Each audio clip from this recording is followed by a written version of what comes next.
உலகெங்கிலும் வாழ்ந்து கொண்டிருக்கும் ஸ்ரீராம் ஆஸ்ட்ரோ யூடியூப் சேனல் நேயர்களுக்கு டாக்டர் சைதை ராஜாவின் அன்பான வணக்கங்கள். நாம் இந்த எபிசோடில் குரு பெயர்ச்சி பலன்களை பார்க்க போகிறோம்.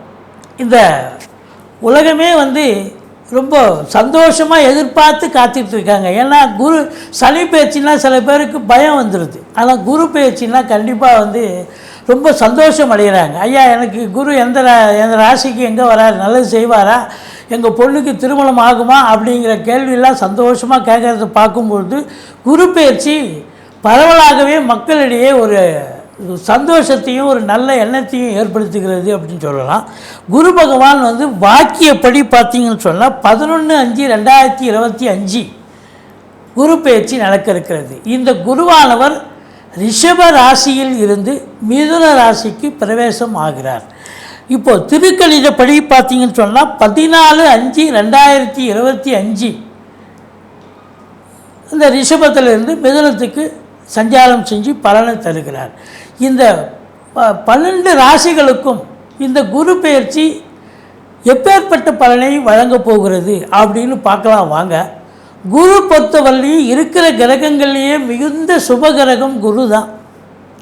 குரு இல்லைன்னு சொன்னாலே இந்த 12 கட்டங்களில் 9 ராசி 9 நட்சத்திரங்களில் குருன்னு ஒன்று இல்லாமல் போயிருந்தால் எல்லாருமே ரொம்ப அவதிப்பட வேண்டியிருக்கும். பாருங்கள், குரு இருக்கும் பொழுது இருக்கிற இடம் பார்க்குற இடம்லாம் சிறப்புன்னு சொல்லுவோம். ஆனால் அதுக்கே நம்ம எல்லாரும் அப்பப்போ கஷ்டப்பட்டுட்டு இருக்கிறத நம்ம தெரிவிக்கிறோம். அப்போது குரு இல்லாமல் இருந்தால் எப்படி இருந்திருக்கும் பார்த்துங்க, உலகமே சந்தித்து போயிருக்கும். குருவானவர் இருக்கிறதுலையே மிகுந்த சுபகிரகம். ஆனால் அதே குருவானவர் எல்லா லக்னங்களுக்கும் எல்லா ராசிக்கும் நல்லது செய்வாரான்னா அதுதான் கிடையாது. இப்போ உதாரணத்துக்கு மீன லக்னம், தனுசு லக்னம், அவங்களுக்கு ஆட்சி வீடாக இருந்த போதிலும் குரு அங்கே ஆட்சி பெற்றாலும் கூட அது கேந்திராதிபத்திய தோஷம் ஏற்பட்டு பிரச்சனையே தருகிறார். இப்போது மிதுன லக்னம், கன்னி லக்னத்தில் பிறந்தவர்களுக்கு பார்த்தீங்கன்னாக்கா பாதகாதிபதி என்ற ஒரு நிலையை அடைகிறார். அதனால் உங்களை பொறுத்தவரையிலையும் இந்த 4 லக்னங்களுக்கும் குருவானவர் பாதகத்தை செய்கிறார். ராசிக்கும் அப்படி தான். லக்னத்திற்கு 100% பலனும் ராசிக்கு 50% பலனும் தாங்க. லக்னம் என்பது உயிர், ராசி என்பது உடல். இப்போ சந்திரனை வச்சு தான் நம்ம ராசி நம்ம சொல்கிறோம். அது கோச்சார ரீதியாகவும் பலனை சொல்லப்படுகிறது. ஆனால் லக்னத்தை வச்சு பார்க்கும்போது பிறப்பு சார்ட் தசாபுத்தி அடிப்படையில் நம்ம சொல்ல போகிறோம். அதே தசாபுத்தி 70% இயங்குங்க. இந்த குரு பலன், குரு பயிற்சி பலன், சனி பயிற்சி பலன், ராகு கேது பயிற்சி பலன் சொல்கிறோம் பார்த்தீங்களா, இதெல்லாம் கோச்சாரம். இந்த கோச்சாரம் என்பது ஒரு 30% மட்டுமே சாத்தியம். 70% உங்கள் தசாபுத்தி தான் இயங்கும். அந்த 70 + 30 2 கைகோத்து நின்னா தான் நீங்கள் பெரிய லெவலில் ரீச் ஆக முடியும். ஆனால் இந்த 30 உங்களுக்கு 100% ஆயிடாது. ஏன்னா குரு ஓன்னு இருக்குது, ஆன்னு இருக்குது, இப்படி சொல்கிறீங்க அப்படி சொல்கிறீங்கன்றீங்க. ஆனால் கடைசியில் ஒன்றுமே நெகட்டிவாக நடக்குதுன்னு வருத்தப்படக்கூடாது. ஏன்னா கோச்சாரம் என்பது 30%க்கு உள்ளே தான் இருக்கும். அதுதான் இங்கே இருக்கிற நிலைமை. இந்த குரு பகவானுக்கு இப்போ குரு தசை ஒருத்தருக்கு தசை ஆரம்ப தசையாக இருக்குதுன்னு சொன்னாக்கா அது ரொம்ப இதுவாகவே இருக்கும். படிக்கிற பிள்ளைங்க பாருங்கள், ஒரு 30 வயசுக்குள்ளே குரு தசை நடக்கணுங்க. நடந்ததுன்னு சொன்னால் படிப்பு ரொம்ப நல்லா சிறப்பாக இருக்கும். அடுத்தது பார்த்திங்கன்னா ஒருத்தருக்கு குரு தசை 16 ஆண்டு காலம் சூப்பராக இயங்கும். பெரும்பாலும் பார்த்திங்கன்னா இந்த துலா லக்னம், ரிஷப லக்னம், இந்த லக்னத்தில் பிறந்தவங்களுக்கும் பார்த்திங்கன்னா குரு பாவி தான். அதனால் எல்லாருக்கும் குரு நல்லது செஞ்சிட மாட்டார். மற்ற கிரகங்களை காட்டிலும் இந்த குருவுக்கு பார்வை பலம் சுபமாக இருப்பதால் 5, 7, 9 ஆகிய 3 பார்வைகளாலும் குரு பார்க்க கோடி நன்மை என்று பெரியவங்க சொல்லி கேள்விப்பட்டிருப்பீங்க. அதனால் குருனுடைய நிலை ரொம்ப சிறப்பு. குரு பார்த்திங்கனாக்கா என்னென்ன நட்சத்திரம் இருக்குது அப்படின்னாக்கா விசாகம், புனர்பூசம், பூரட்டாதி, இந்த நட்சத்திரத்தில் குரு உட்கார்ந்த போது கூட குரு ஆட்சி பெற்றதுக்கு சமமாக நல்லதே செய்வார் அப்படின்னு ஒரு கணக்கு இருக்குங்க. குரு பொறுத்தவரையிலையும் தனித்து இருக்கக்கூடாது. ஒரு பிறப்பு ஜாதகத்திலையும் சரி, இல்லை கோச்சார ரீதியாகவும் சரி, அந்தணன் தனித்திருக்கையில் அவதிகள் மெத்த உண்டு, அந்தணன் தனித்திருக்கையில் அபகீர்த்தி மெத்த உண்டு அப்படின்னு சொல்லுவாங்க. அப்போ மற்ற கிரகங்களோடு குரு சேர்ந்து இருக்கும்பொழுது இன்னும் கொஞ்சம் பலனை, சிறப்பான பலனை அதிகப்படுத்தி தருவார் அப்படின்னு சொல்ல வேண்டிய ஒரு சூழல். மற்றபடி உங்களுக்கு இந்த குருவானவர் பாருங்கள், குரு பலன், குரு எந்தெந்த விஷயத்தில் நமக்கு நல்லது செய்கிறார் பாருங்கள். குரு ஒருத்தருக்கு திருமணத்தை பண்ணி வைக்கிறது குரு பலன் வேணும். குரு பலன் இல்லாமலும் திருமணம் ஆகும். இப்போ ஒருத்தருக்கு குரு பலன் இல்லைன்னா இன்னொருத்தருக்கு, இப்போ ஆணுக்கு குரு பலன் இல்லை, பெண்ணுக்கு குரு பலன் இருந்தால் திருமணம் நடிச்சிடும். இல்லை குரு பலனே இல்லைனாலும் உள்ள தசாபுத்தி போயிட்டுருக்கு, 7 குடியவன் தசாபுத்தி 2 குடியவன் தசாபுத்தி போயிட்டு இருந்தால் திருமணம் ஆகும்.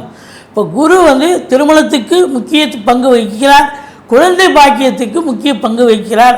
அதுக்கப்புறம் ஒருத்தருக்கு வேலை வாய்ப்புகள் கிடைக்க, ஞானம் பெற, கல்வி பெற. கல்வி என்பது புதனுடைய நிலை தான் இருந்தாலும் ஞானம், கல்வி, மற்ற வாழ்க்கை வாழ்வாங்க வாழ்க்கை, அதாவது பொருள் சேர, நகைகள் சேர, பொருளாதார ரீதியாக பெரிய லெவலில் ரீச் ஆக, இதெல்லாம் குரு பகவானுடைய அருள் கடாட்சம் இருந்தால் தான் நம்ம பெரிய லெவலுக்கு வர முடியுங்க.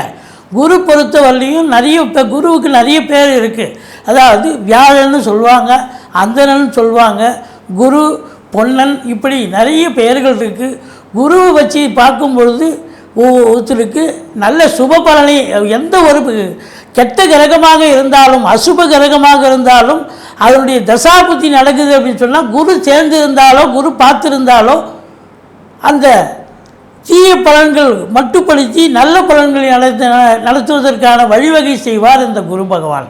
அப்படி குருவுக்கு ஏகப்பட்ட ஒரு பெருமைகள் இருக்குது, ஏகப்பட்ட சிறப்புகள் இருக்குது, சொல்லிகிட்டே போகலாம். இந்த குரு இப்போ குரு பேச்சு நடக்குது இல்லைங்களா, யாரெல்லாம் எந்தெந்த கோயிலுக்கு போகலாம் அப்படிங்கிற ஒரு நிலை இருக்குதுங்க. குரு பாருங்கள், இந்த செவ்வாயினுடைய ஆதிக்கம் இருக்கிறவங்க இருக்காங்க. செவ்வாய் ஆதிக்கம் இருக்கிறவங்க மேஷம், விருச்சிகம், இவங்களுக்கெல்லாம் பார்த்தீங்கன்னாக்கா செவ்வாய் ஆதிக்கம் இருக்குது. குருவனுடைய கோயில் போனோன்னா திருச்செந்தூர் போனீங்கன்னு சொன்னால் ரொம்ப சிறப்புங்க இந்த குரு பயிற்சிக்கு. அதே நேரத்தில் இங்கே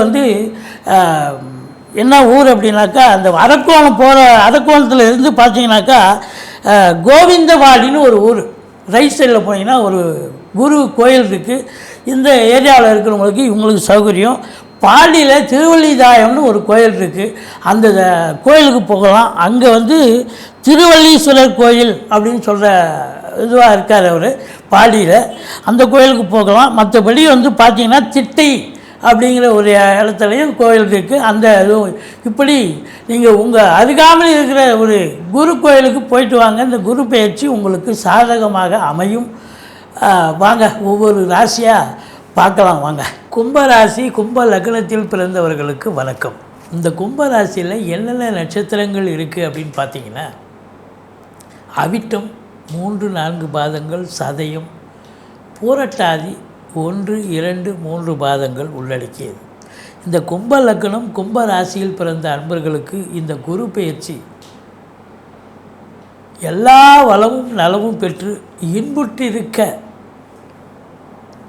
ஆண்டவனை பிரார்த்திக்கிறோம். இப்போது கும்ப லக்னம், கும்ப ராசிக்கு குரு பகவான் 2க்கும் 11க்கும் ஆதிபத்தியம் பெற்ற சுபத்துவமானவர், அருமையானவர். 2ஆம் இடம் அருமையான இடம், 11ஆம் இடம் அதை விட அருமையான இடம். இப்போ 2-11க்கு ஆதிபத்தியம் பெற்று அவர் உக்காந்துருக்கிற இடம் பார்த்திங்கன்னா 5ஆம் இடம், இன்னும் சூப்பர், அருமை, ரொம்ப அருமை. 5ல் குரு கெஞ்சினாலும் கிடைக்காதுன்னு சொல்லுவாங்க. அப்போது ஸ்தான பலம் இல்லையா, 2, 5, 7, 9, 11 ஆகிய இடங்களுக்கு கோச்சார ரீதியாக குரு பகவான் வரும்பொழுது அற்புதமான பலன்களையே வாரி வழங்குவார்னு ஜோதிட கிரந்தம் சொல்கிறது. இது நாள் வரைக்கும் 4ஆம் இடத்துல இருந்தே நல்லது தான் பண்ணார். ஆனால் இப்போ 5ஆம் இடம் இன்னும் நல்லது பண்ண போகிறார். அவருக்கு ஆதிபத்தியம், நல்ல ஆதிபத்தியம், உட்கார்ந்த இடம் சூப்பர். அப்போது ஸ்தான பலம் சூப்பர். அப்போ 5ஆம் இடம் அப்படின்னு சொன்னால் பூர்வ புண்ணிய ஸ்தானம் வலுப்பெறுகிறது. பூர்வ புண்ணிய அடிப்படையில் நீங்கள் இதெல்லாம் அனுபவிக்கணும், நல்லது உங்களுக்கு நடக்கணும்னு விதி இருக்கும் பட்சத்தில் உங்களை எல்லாம் கொட்டி கொடுப்பார். சூப்பராக என்ஜாய் பண்ண போகிறீங்க. இந்த ஆண்டு நல்லா சம்பாதிக்க போகிறீங்க, சாதிக்க போகிறீங்க, சந்தோஷமாக இருக்க போகிறீங்க அப்படின்னு சொல்லலாம். அது மட்டும் இல்லை, குழந்தை பாக்கியம் இல்லாத நிறைய ஒரு 5 வருஷம் 10 வருஷம் 5 வருஷமாக குழந்தை இல்லைங்க அப்படின்றவங்களுக்கு குழந்தை பேர் கண்டிப்பாக கிடைக்கும். இப்போ 5ல் குரு கெஞ்சி நாளும் கிடைக்காதுன்னா ஏன்னா சந்தோஷமாக இருப்பீங்க, பிரச்சனைகளும் இருக்காது, சந்தோஷத்துக்கு அளவே இல்லைன்னு சொல்லணும். சீட்டாட்டம், race, lottery, speculation, online business பண்ணக்கூடியவர்கள் ஜாலியாக இருக்கலாம். உங்கள் காட்டில் மழை அப்படின்னு சொல்லலாம். மற்றபடி பூர்வீகத்திற்கு அடிக்கடி சென்று வருவீர்கள், குலதெய்வ வழிபாடு பண்ணுவீங்க, பூர்வீகத்தில் வீடு கட்டுறது, வீடு ஆல்ட்ரேஷன் பண்ணுறது, அப்படி ஏதாவது ஒரு வேலை எடுத்துக்கிட்டு போவீங்க, சிறப்பாக பண்ணுவீங்க. பூர்வீகத்தில் கோயில் கட்டுறாங்க, டொனேஷன் கொடுப்பீங்க, அங்கே போய் நிற்பீங்க, மேற்பார்வை பார்ப்பீங்க, இதெல்லாம் பண்ணுவீங்க. சரி, இது ஸ்தான பலம் சூப்பர். குலதெய்வம் அதாவது பூர்வ புண்ணிய ஸ்தானம் வலுப்பெறுகிறது. பூர்வ புண்ணியம் இருந்தாலே வாழ்க்கையில் சுபிட்சங்கள் கிடைக்கும். அப்போது குரு பார்வை கோடி நன்மை. 9ஆம் இடத்தை குரு பார்க்க போகிறார். 9ஆம் இடம் என்பது பாக்கியஸ்தானம்.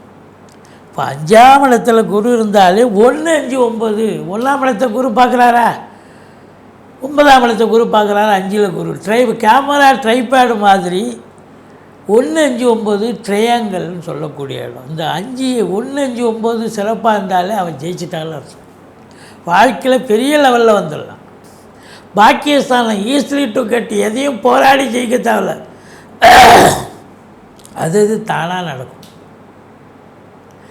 பாக்கியம் அப்படின்னாக்கா அதாவது கொள்வினை இருந்தால் தானுங்க கொடுப்பினை கிடைக்கணுவாங்க இல்லையா ஒரு பழமொழி. அப்போ பாக்கியமானவன் இந்த நேரம் அவனுக்கு எல்லாமே கிடைக்குதுங்க, இது கிடைக்கணும்னு விதி இருக்குது, கிடைக்குதுங்க அவனுக்கு அப்படின்னு சொல்லுவாங்க. அதுதான் பாக்கியம். அப்போது எதிர்பார்த்ததும் நடக்கும், எதிர்பார்க்காத விஷயங்களும் சக்ஸஸ் ஆகும் அப்படின்னு சொல்லணும். தந்தைக்கு யோகமான காலம், தந்தைக்கு தொழில் வளர்ச்சி, தந்தையால் உங்களுக்கு நல்லது நடக்கும். அதே நேரத்தில் நீங்கள் ஆன்மீகத்தில் ஒரு 50 வயசுக்கு மேலே இருக்கிறவங்களுக்கு ஆன்மீகத்தில் அதிக நாட்டம் இருக்கும். ஆலய வழிபாடுகள் செய்வீர்கள், நன்கொடைகள் வழங்கி மகிழ்வீர்கள். 5ஆம் இடம் குரு இருக்கார், 9ஆம் இடத்தை குரு பார்க்குறார். குழந்தை பாக்கியம் இல்லாதவர்களுக்கு குழந்தை பேர் கிடைக்கும். உயர்கல்வி படிக்கிறவங்களுக்கு நல்ல ஒரு கைடு கிடச்சி நல்ல அதாவது எம்ஃபில், டாக்டரு, பிஹெச்டி, எம்எஸ்சி இது போல் பெரிய படிப்பு படிக்கிறவங்களுக்கு அற்புதமான ஒரு ஆண்டு, சாதிக்கக்கூடிய ஒரு ஆண்டு. அப்போது கோயில் குளங்களுக்கு போவீங்க, வெளிநாட்டுக்கு போவீங்க, வெளிநாடு ஜாலியாக டூர், இன்ப சுற்றுலான்னு போகலாம், இல்லை தீர்த்த யாத்திரைன்னு கூட போயிட்டு வரலாம். எது எப்படி இருந்தாலும் ஒரு ஆத்ம திருப்தி கண்டிப்பாக கிடைக்கும். அடுத்தது 11ஆம் இடத்து அதிபதி 11ஆம் இடத்தை பார்க்குறாரு. அட சூப்பருங்க, சூப்பரோ சூப்பர். 11ஆம் இடம் என்பது எண்ணிய செயல் ஈடேறுதல், தொட்டதெல்லாம் தொடங்குதல். அப்போது 9ஆம் இடத்தை குரு பார்க்குறார். தொழிலில் வளர்ச்சி, நம்பி கடனை வாங்கி வங்கிகள் மூலமாகவோ அரசின் மூலமாகவோ தனியார் துறையோ இல்லை நண்பர்கள் மூலம் உறவினர்கள் மூலமாகவோ கடனை உடனே வாங்கி தொழிலை விரிவாக்கம் பண்ணுங்கள், தொழில் இன்னொரு பிரான்ச்சு ஓப்பன் பண்ணுங்கள், தொழில் அற்புதமாக செல்லும். அப்போ அற்புதமாக சென்றால் தான் 11ஆம் இடம் லாபம், ரெட்டிப்பு சந்தோஷம் கிடைக்கும், ரெட்டிப்பு சந்தோஷம் கிடைக்கும். எண்ணிய செயல் ஈடேறப் போகிறது, தொட்டதெல்லாம் தொடங்க போகிறது அப்படின்னு சொல்லணும். உங்களை பொறுத்த வரலையும் ராசியில் ராகு இருக்கார், ஆசிலேஷன் மைண்டு இருக்கும், எதை செய்யலாம், பிரம்மாண்டத்தை கொடுப்பார். ஒரு செயலை எழுத்தமாக முடிச்சுமான்னு செய்ய மாட்டீங்க, நாளைக்கு பார்க்கலாமே, இன்னும் இதை விட பெருசாக பார்க்கலாமே அப்படின்னு தள்ளி போடக்கூடாது. ஆனால் குரு பார்க்குறாரு. அதனால் எது செய்தாலும் இன்றே செய்ய வேண்டும், இன்றே செஞ்சாலும் இப்போவே செய்ய வேண்டும்னு ஒரு இது இருக்குது இல்லையா, அதுபடி செயல்படுவீங்க, கண்டிப்பாக சக்ஸஸ் பண்ணுவீங்க அப்படின்னு நம்ம சொல்கிறோம். 7ல் கேது. என் குடும்பத்தில் என்னதான் தேனாறு பாலாறு ஓடினாலும் உங்களுக்கு கும்ப ராசி கும்ப லக்னத்துக்கு 7ல் கேது இருக்கிறதால கணவன் மனைவியிலேயே கருத்து வேறுபாடு வரும். கொஞ்சம் விட்டு கொடுத்து போங்க. நண்பர்கள்கிட்டயே கருத்து வேறுபாடு வரும். கூட்டத்தொழில் செய்கிற இடத்துல கூட்டாளிகளுக்கும் உங்களுக்கும் கருத்து வேறுபாடு வரும். கொஞ்சம் விட்டு கொடுத்து போங்க. மற்றபடி உங்களுக்கு ராகுவால் தீமை தரக்கூடிய ராகு குரு பார்வையில் இருக்கிறதால நல்லதே செய்வார். வெளிநாடு போகணும்னு நினைக்கிறவங்க தாராளமாக போங்க. ஆன்சைட் ஆப்பர்ச்சுனிட்டிக்காக காத்திருக்கக்கூடிய இளைஞர்கள், அது வெளிநாடு உயர்கல்விக்காக போகலாம், உத்தியோகத்துக்காக போகலாம், சொந்த தொழிலுக்காக போகலாம். பாஸ்போர்ட் ரெடி பண்ணி வச்சுங்க. அப்புறம் எந்த நாட்டுக்கு போகிறீங்க விசா அப்புறம் எடுத்துக்கலாம். கண்டிப்பாக வாய்ப்பு கிடைக்கும்.